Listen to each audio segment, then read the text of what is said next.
Сколько нас в плов пойдет? Грамм 500-600. Подам. О, где же моя половинка? И я в новом сезоне начинка. Можно сказать, новинка. Печка хороша. Пусть горит не спеша. Мясо. Мясо довольно проблемное. Но блюдо вообще офигенное. Стали ханкиши во вкусной и здоровой пище. Новый сезон «Просто песня». По субботам на РЕН-ТВ. Дрова, полено, тандыр. Топим. Начинаем программу о вкусной и здоровой пище. А в тандыре мы сегодня будем готовить не хлеб, нет, и даже не самсу. Сегодня мы в тандыре будем готовить мясо. Тандыр-кебаб. Для хорошего тандыр-кебаба сначала необходимо приготовить маринад. Берем перец. Красивый-прекрасивый. Красный-прекрасный.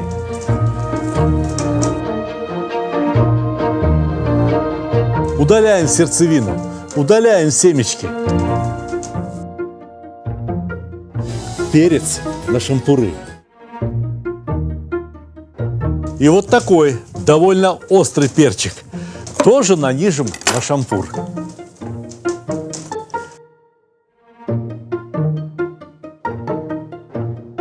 За что я люблю перец Рамира? За то, что у него цвет очень красивый. Правда же, цвет готового блюда очень важен. Это имбирь.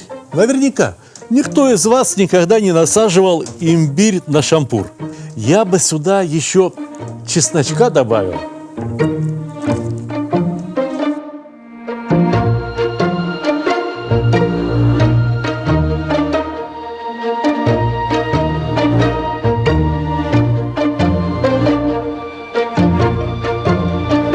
Что сказать? Картошка, но пахнет уже вполне по-азиатски. Я бы сюда еще чесночка добавил. Ну и лук. Что за маринад без лука? Лук режем пополам, но так, чтобы он не распался по чешуйкам, когда будем нанизывать его на шампур.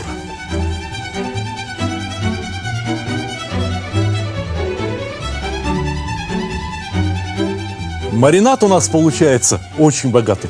Лук, чеснок, имбирь, перец. Не хватает только помидоров. Помидоры тоже будем нанизывать на шампуры и будем готовить особый запеченный маринад. Ага, интересно стало?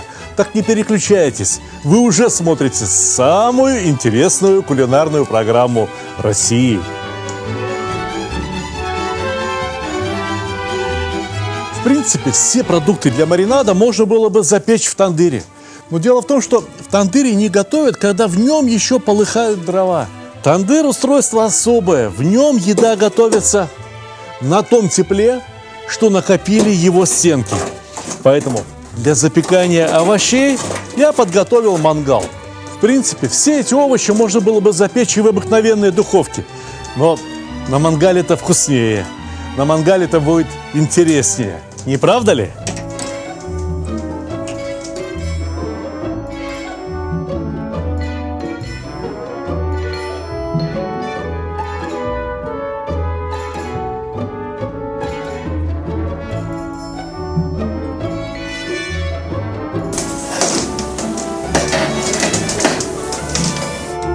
Жар, тепло, запекание изменяет вкус продуктов, изменяет их свойства. Надеюсь, это всем понятно. Однако ничего горелого в маринаде мне не надо. Убираем шкуру с помидоров. Помидор – продукт очень влажный, поэтому нагревается очень долго. Мы вернем помидоры обратно на мангал и пусть еще немного подпекутся.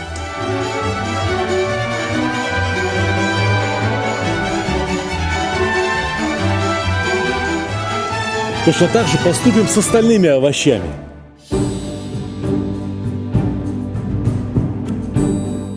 А вот имбирь и чеснок можно подпечь еще немного. Пусть постоят на мангале.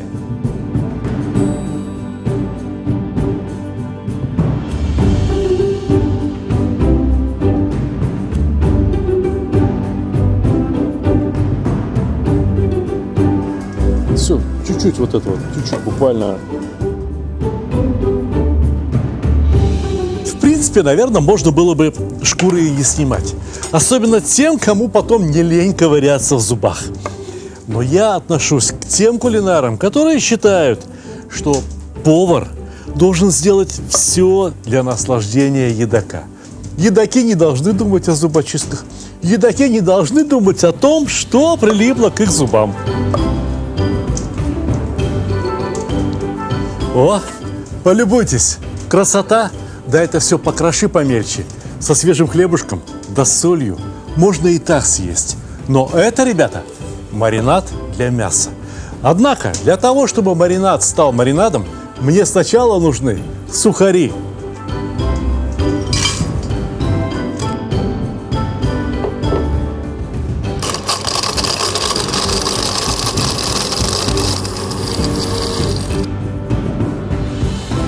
Потому что все овощи в основном состоят из воды. Да, без сухарей этот маринад станет слишком жидким.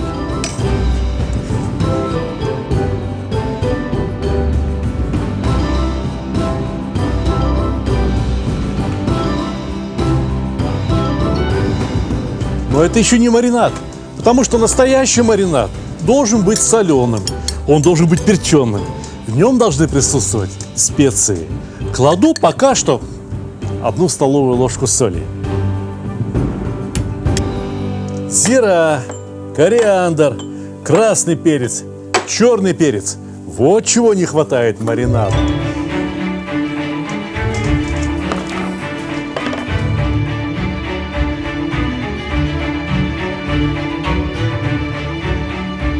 От черного перца возьму только 1 столовую ложку.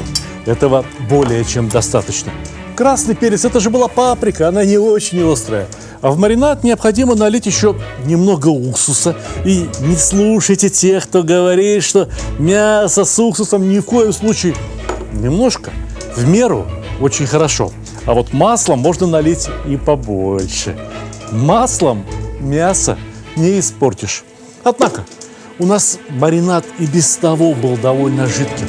А мне хочется получить обволакивающий маринад, чтобы он прилип к большим кускам мяса. Вы ни за что не догадаетесь, что мне сейчас поможет. Картошка, вареная картошка. А что, картошка разве это не вкусно? Значит, вареному картофелю в маринаде быть. Пара картофелин, загустить литр, даже 2 маринада очень легко.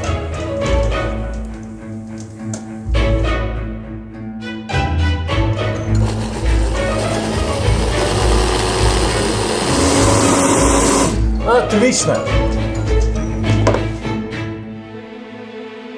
Вот маринад, так маринад. Однако чуть-чуть, немного меньше половины. Оставлю на потом. Смотрите внимательно, и вы узнаете, для чего. Баранина для тех, кто ест баранину. Хорошими крупными кусками. Однако эти хорошие крупные куски не мешало бы немного посолить, потому что соли они потребуют изрядно. А та соль, что в маринаде, она, собственно говоря, сам маринад и обеспечивает. А мясо следует посолить отдельно. Окунаем куски мяса в маринад, обваливаем. Прямо обваливаем все мясо в запеченном овощном маринаде. А вот здесь у меня, посмотрите, это бумага для выпечки. А это самая обыкновенная фольга. Кусок мяса вместе с маринадом укладываем на бумагу, заворачиваем, а потом в фольгу. Вы представляете себе, каким мягким станет мясо в этом маринаде, когда будет запекаться в тандыре? О, получилась эдакая добрая конфетка. Как бы она ни съехала с шампура, да прямо в уголь. На этот случай дядя Сталик приготовил очень простое решение. Берем картошку, самую простую картошку, и нанизываем ее на шампур. Съедет? Ни за что не съедет, пока мы это все не съедим. Но это, ребята, еще не все сюрпризы. Главный сюрприз, ребята, у меня вот здесь, под столом. У меня же здесь не съемочная группа, а просто Советский Союз какой-то. Один ест баранину, другой ест свинину. И вот она, свинина для тех, кто ест свинину.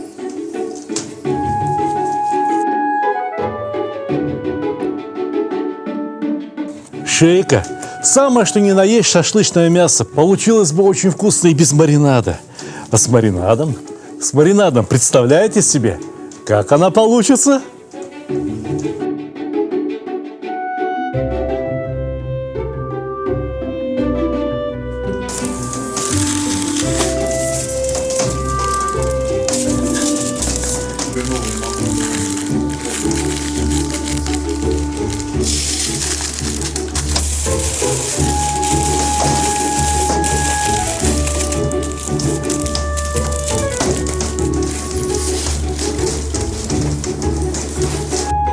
Мясо до этого лежало в холодильнике, да и сегодня не слишком жарко, так что оно может полежать на столе примерно 30-40 минут, подмариноваться. Как раз тандыр прогреется. Тандыр готов, прогрет ровно так, как надо, но уголь в нем желательно бы утрамбовать, чтобы он как можно меньше излучал инфракрасных лучей. Более того, этот уголь можно было бы чем-нибудь накрыть, не знаю, ну, например, фольгой. А можно накрыть обычной чугунной решеткой. Сквозь чугунную решетку инфракрасные лучи пройдут сколько-то, но большей частью ослабнут. Необходимо, чтобы мясо пропеклось от тепла, которое накопилось вот в этих очень толстых стенах. Именно эти толстые кирпичные стены, либо глиняные, либо каменные, отдают тепло не спеша. Точно так же, как не спеша будет проходить это тепло в само мясо. Да еще и есть слой фольги, есть еще слой бумаги. Это все замедляет прохождение тепла. Но другое дело в том, что тандыр у нас сейчас очень горячий. У него температура сейчас 250 градусов. Тандыр – это устройство для медленного приготовления что мяса, что птицы, что рыбы. Это ни в коем случае не быстрое приготовление. Для быстрого приготовления есть мангал. В тандыре шампуры с мясом, конечно, можно и вот так подвесить. Да? А можно и поставить вот так, под углом. Дело в том, что в тандыре это не играет никакой роли. Тепло в тандыре распределяется очень равномерно. Очень важно, чтобы в тандыре было не просто жарко, но еще и влажно. Точно так же, как бывает в русской бане. Влага, хочешь не хочешь, выйдет из мяса. Мясные соки, хочешь или не хочешь, побегут наружу. Для этого я накрываю тандыр крышкой. И более того, я снимаю трубу. Дымоход нам больше не нужен. У меня есть затычка из термоизоляции, при помощи которой я закрою хайло. Ну, сколько-то пара, сколько-то горячего воздуха из тандыра все равно выйдет. Но ничего страшного. Это всего лишь навсего тандыр, а не космическая ракета. Надо подождать. Надо запастись терпением, подождать ровно 1 час. А через час мы развернем фольгу и посмотрим, каким получается наше мясо. Вот этот маринад мне необходим для создания плотной, уверенной корочки на каждом куске мяса. Не просто час прошел, а термометр, который я вставил в один из кусков мяса, показывает, что мясо прогрелось внутри до 72 градусов. Это более чем готовность. Так что я снимаю крышку, а никакие неожиданности меня не ждут. Копеечный термометр служит годами и помогает спасти от безнадежной порчи, не знаю, может быть, тонны мяса. Ну да, конечно, при определенном опыте можно обойтись и без термометра. Только вот что. Опыт вам придется дорабатывать самостоятельно. Здесь я вам не помощник. Все, что я могу сделать, это подсказать вам некоторые приемы, при помощи которых мясо, либо какие-то другие продукты можно приготовить еще вкуснее. Развернем, посмотрим, что там, как оно. Это, ребята, баранина. Она приготовлена уже очень хорошо, пропеклась как следует. Но она не выглядит как мясо из тандыра. Точнее, не выглядит как вкусное и аппетитное мясо из тандыра. Спокойно, друзья. Сейчас мы все исправим. Меня радует, что часть маринада, часть обмазки удержались, несмотря на то, что с мяса течет сок. Да, мясо выделяет сок, и обмазка становится все жиже и жиже. Не беда, мы сейчас покроем куски мяса еще одним слоем обмазки. Повторяем все то же самое с кусками свинины.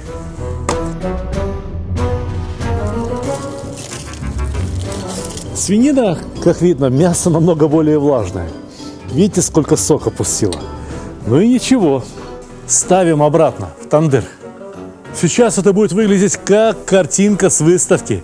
Ну а пока что пусть постоит, пусть подогреется еще, пусть подрумянится. У нас баранина осталась. Ставим ее в отдельный угол. Тандыр еще очень горячий. Внутренняя стенка тандыра имеет температуру 200 градусов. Накроем минут на 15. Пусть постоит, а потом посмотрим.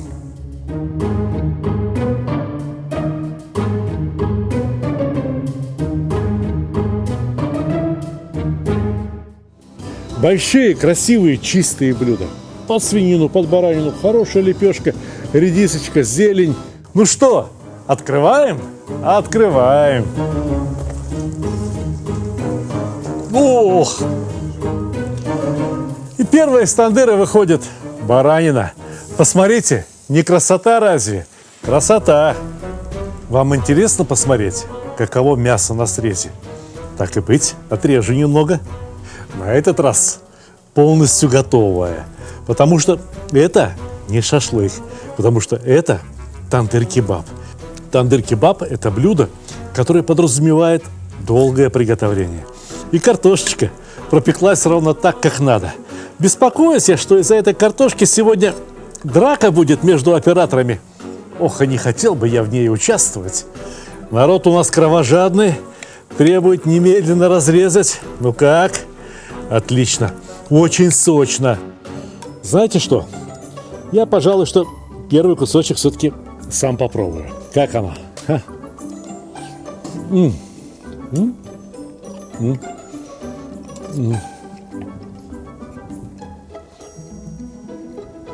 Полностью готовое. При этом мясо все еще сопротивляется зубам, что я нахожу очень правильным. Когда мясо разваливается по волокнам, остается совсем сухим, мне это, откровенно скажу, не очень нравится. Вот и свинина. Картошечка.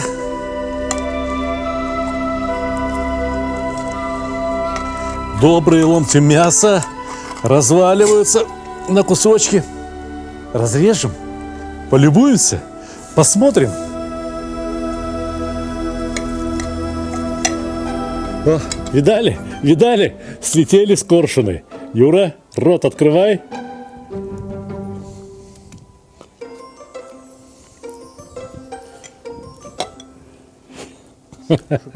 Правду говори. Правду говорю. Что, правда шикарно? Вот что значит талантливый человек. Талантливый человек, талантлив во всем. Возьмется баранину готовить, у него баранина получается супер. А возьмется за свинину, так у него и свинина получается. На 5 с плюсом. Эх, картошка развалилась. Ну да ничего. Давай, слезай, сползай. Порося, порося, превращайся в карася. Так, знаете что, нам уже пора прекращать эту съемку. Нам пора сказать вам приятного аппетита. И самое главное, не забывайте по субботам, по утрам включать телеканал РЕН-ТВ, чтобы не пропускать ни одного выпуска. Такой интересный, такой увлекательный, да что там говорить, просто самые лучшие программы о вкусной и здоровой пище.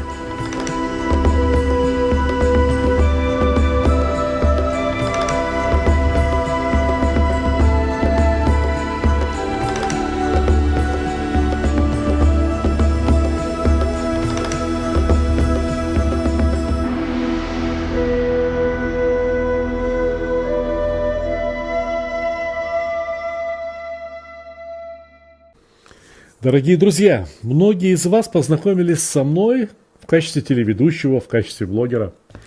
Но главный труд моей жизни – это книги, кулинарные книги. Я пишу их уже более 15 лет. Многие мои книги получили призовые места на международных конкурсах.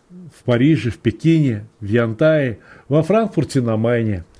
Одна из моих любимых книг, пусть и не самая большая, это книга о шашлыке. Называется эта книга «Мангал».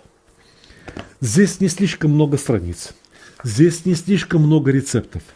Но, читая эту книгу, вы узнаете нечто очень важное о таком любимом и широко распространенном блюде, как шашлык. Вы узнаете, какие шампуры выбрать, какая кочерга нужна, какие щипцы, как должен быть устроен хороший мангал. Вы узнаете, как правильно разжигать уголь, как распределять его в мангале. Вы узнаете очень многое о методах маринования, о методах получения великолепного, очень вкусного и ароматного шашлыка. И если кто-то считает, что шашлык – это одно единственное блюдо, он сильно ошибается. Мир шашлыка настолько же разнообразен, насколько разнообразна кулинария вообще. Здесь очень много теоретических работ. Например, какой маринад лучше работает. Мы выбирали маринад на основе кефира, на основе киви, на основе помидора, лимона, вина, лука и так далее, и так далее. А далее независимая комиссия, так сказать, оценивала и давала свои оценки. Сделаны выводы на этой основе. Шашлык можно готовить не только из мяса, не только из курятины, не только из рыбы. Шашлык можно готовить из овощей, из грибов, даже вот и из картошки. И любое мясо практически годится на шашлык. Самое главное – разобраться, как с ним работать. Как должен быть устроен мангал, как должен быть устроен розжиг, стационарный розжиг для угля, который, я могу назвать своим изобретением, но все, кому построили такие розжиги, очень довольны. Как приготовить самый лучший люля-кебаб, которому руки человека к этому фаршу не прикасались. Можете себе представить такое? Такое возможно. Идеально чистый, идеально качественный. Как приготовить хан-кебаб, как приготовить шашлыки самых разных народов. И как приготовить шашлыки, которые не принадлежат никаким народам, потому что их я придумал. Например, шашлык из утиной грудки, шашлык из ананаса, шашлык из сома, шашлык из фаршированной рыбы. И такое тоже возможно. Шашлык, вот тоже еще одно мое изобретение, прямо не нарадуюсь, который я назвал кустурица-кебаб. Брынза, помидоры, чеснок, укроп, тесто. И в результате получаете очень вкусное блюдо. Посмотрите, как оно выглядит. Ну, не красота? Красота. Дорогие друзья, эту и другие мои книги вы можете купить на моем сайте. Мой сайт называется очень просто stalik.ru. В названии ролика вы можете прочитать, как писать это слово. И в описании к ролику тоже можете прочитать stalik.ru. Книги отправляются по всей России, по большинству стран СНГ. И везде, куда доходит почта, направленная из Подмосковья. Откуда я шлю вам горячий привет, желаю крепкого здоровья и приятного аппетита. Книги можно приобрести не просто вот так вот в чистом виде, но еще и с автографом. С именным автографом, который я лично ставлю на каждую книгу. Вы можете поздравить при помощи этих книг своих друзей, коллег, родных, ну и самого себя в конце концов. Почему бы не порадовать? Я желаю вам огромных кулинарных успехов.